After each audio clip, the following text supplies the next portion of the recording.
अस्सलाम वालेकुम स्टूडेंट्स, आज हम केमिस्ट्री क्लास 10 का चैप्टर नंबर 3 की कंसेप्ट असेसमेंट एक्सरसाइज 3.2 का क्वेश्चन नंबर 2 करेंगे। क्वेश्चन नंबर 1 हमने पिछली वीडियो में कर लिया था और क्वेश्चन नंबर 2 हमारा रह गया था, तो आज हम वही करेंगे। तो स्टार्ट करते हैं। हमारे पास क्वेश्चन नंबर 2 यहाँ पे लिखा हुआ है, calculate the mass of O2 produce by thermal decomposition of 49 grams of KClO3। ठीक है, यहाँ पे वो कह रहे हैं कि हमने मास ऑफ ऑक्सीजन फाइंड करना है। जैसे कि पिछले क्वेश्चन में same to same question number 1 में जैसा हमने जो प्रोसीजर किया था, जो कि हमने काम किया था, बिल्कुल सेम टू सेम हमारा क्वेश्चन नंबर 2 भी वैसा ही है। ठीक है, तो यहाँ पे इस क्वेश्चन में हमने मास ऑफ ऑक्सीजन फाइंड करना है, mean that mass of O2। ठीक है, तो मास फाइंड करने के लिए सबसे पहले हमें मोल्स ऑफ ऑक्सीजन की ज़रूरत होगी और मोलर मास की, जैसे कि सेम टू सेम हमने पिछले क्वेश्चन में किया था। हमें मास फाइंड करने के लिए मोल्स और मोलर मास की ज़रूरत होती है। तो यहाँ पे कह रहे हैं हमने मास ऑफ ऑक्सीजन फाइंड करना है, तो हमें मास फाइंड करने के लिए मोल्स और मोलर मास की ज़रूरत होती है। तो मोलर मास हमारे पास क्या है, हमारे पास कौन सा ऑक्सीजन का एटॉमिक नंबर है वो है 16 को हमने उसके ये जो हमारे पास दिया हुआ है मॉलिक्यूल, इसके हमने इसके साथ मल्टीप्लाई कर देना है, तो हमारे पास आ जाएगा 32। तो 32 हमारे पास मोलर मास आ चुका है और मोल्स ऑफ ऑक्सीजन हमने फाइंड करने हैं।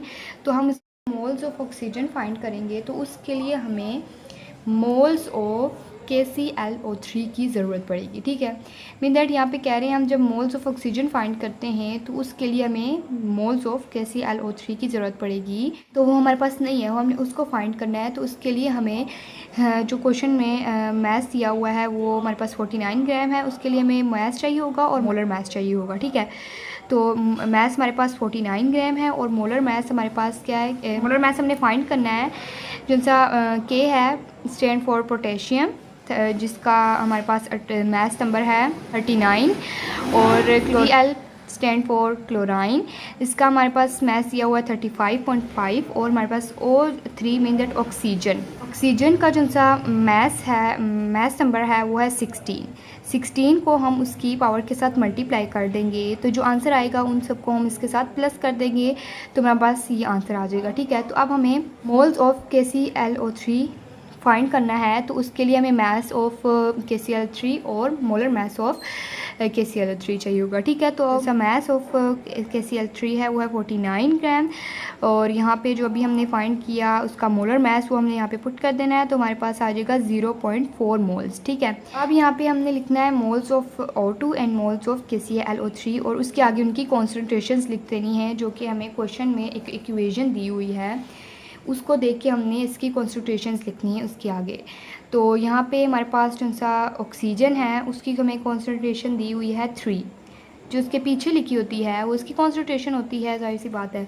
और अब जो सा KClO3 है उसकी कॉन्सेंट्रेशन है 2, तो हमने यहाँ पे इसके आगे लिख देनी है। ठीक है, आगे हमने करना है मोल्स ऑफ ऑक्सीजन जो कि हम फाइंड करेंगे, जो हम फाइंड करें वो यहीं पे रहेगा। ठीक है, और ये जो मोल्स ऑफ KCl3 है वो दूसरी तरफ चला जाएगा। ठीक है, और यहाँ पे ये कंसंट्रेशन के साथ मल्टीप्लाई हो जाएगा। और अब जो मोल्स ऑफ KClO3 है वो है 0.4, और इसको हमने कॉन्सेंट्रेशन के साथ मल्टीप्लाई कर देना है, तो हमारे पास 0.6 मोल्स ऑफ ऑक्सीजन आ जाएंगे। ठीक है, और अब यही 0.6 मोल्स जो से हैं वो हमने इसकी जगह पुट करके इसके साथ मल्टीप्लाई करेंगे, तो हमारे पास आ जाएगा 19.2 ग्राम। हमारे पास आ जाएगा 19.2 ग्राम।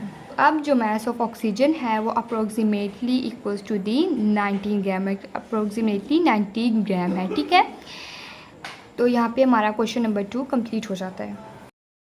तो नेक्स्ट है हमारे पास कंसेप्ट असेसमेंट एक्सरसाइज नंबर 3.3।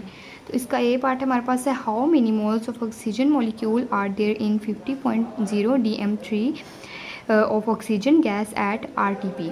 यहाँ पे हमने ऑक्सीजन के मोल्स फाइंड करने, और उसके लिए हमें एक वॉल्यूम दिया हुआ है, और यहाँ पे रूम टेम्परेचर एंड प्रेशर की बात हो रही है। यहाँ पे मोल्स ऑफ ऑक्सीजन फाइंड करने, उसके लिए हमें एक वॉल्यूम दिया हुआ है। ठीक है, और यहाँ पे रूम टेम्परेचर एंड प्रेशर की बात हो रही है। ठीक है, तो यहाँ पे हम इसको इस तरह डिफ़ाइन कर सकते हैं कि at room temperature and pressure which is typically defined as this, के यहाँ पे जो हमारे पास रूम टेम्परेचर और प्रेशर है वो 25 सेंटीग्रेड है, ठीक है। और हमारे पास जो सा एटमॉस्फेरिक प्रेशर है वो 180 m है। और यहाँ पे कह रहे हैं 1 mole of any gas occupies a volume of 24.0 dm³, ठीक है। यहाँ और साथ ही साथ हमारे पास जो एट रूम टेम्परेचर पर और प्रेशर पर कोई भी ऐसी गैस जो 1 मोल पे ऑक्यूपाइज करती है तो उसका जो वॉल्यूम है वो फिक्स कर दिया गया है, जो कि 24.0 dm³ है, ठीक है। तो सिंपली अब यहाँ पे हमें क्वेश्चन में कहा था कि हमने number of moles of oxygen find करने, तो उसके लिए हमें number of moles of oxygen find करने के लिए हमें गिवन वॉल्यूम होने चाहिए और मोलर वॉल्यूम ऑफ RTP होना चाहिए, ठीक है। तो गिवन वॉल्यूम हमारे पास क्वेश्चन में दिया हुआ था, जो कि हमारे पास था 50.0 dm³ था, ठीक है।